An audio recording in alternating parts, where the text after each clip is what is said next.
Hello guys, പെരുന്നാളൊക്കെ കഴിഞ്ഞപ്പോൾ നല്ല മീൻകറിയും കൂട്ടി ചോറുന്ന ഭയങ്കര കൊതി കേട്ടോ. ഇന്നാണെങ്കിൽ മീൻകാരൻ കൊണ്ടുവന്ന മീനാണെങ്കിലും നല്ല സൂചിക്കോഴി വേട്ടോ. സൂചിക്കോഴി കുറച്ച് വൃത്തിയാക്കാൻ പാടാണെന്നുണ്ടെങ്കിലും നല്ല അടിപൊളി ടേസ്റ്റുള്ളൊരു മീനാണ് കേട്ടോ. ഞാൻ മുളകിട്ടാണ് വെക്കുന്നത്, അതുകൊണ്ട് തന്നെ കുത്തിയിരുന്ന് നല്ലോണം ഒന്ന് വൃത്തിയാക്കി എടുത്തിട്ടുണ്ട് കേട്ടോ. വൃത്തിയാക്കിയതിന് ശേഷം കുറച്ച് ഉപ്പൊക്കെ ഇട്ട് നല്ലോണം ഒന്ന് ഒരത്തി കഴുകുന്നുണ്ട് കേട്ടോ. അതിൻ്റെ ഉളുമ്പ് മണം ഒന്ന് മാറാൻ വേണ്ടിയിട്ടാണ്.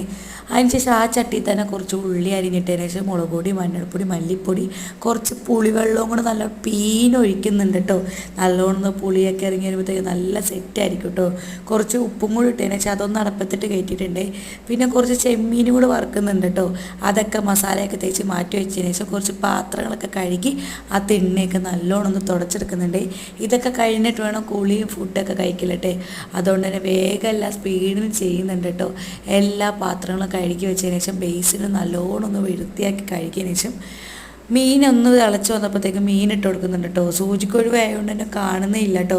ഫൈനലി കുറച്ച് വെളിച്ചെണ്ണയും കൂടെ ഒഴിച്ചതിന് ശേഷം കറി സെറ്റായിട്ടുണ്ട്. എല്ലാം സെറ്റായതിനു ശേഷം ഞാനിവിടെ ചോറ് വെക്കാൻ മറന്നു കേട്ടോ. അതുകൊണ്ട് തന്നെ ബ്രെഡും ചെമ്മീൻ പുറത്തുനിന്നും സൂചിക്കൊഴുവയും കൂടി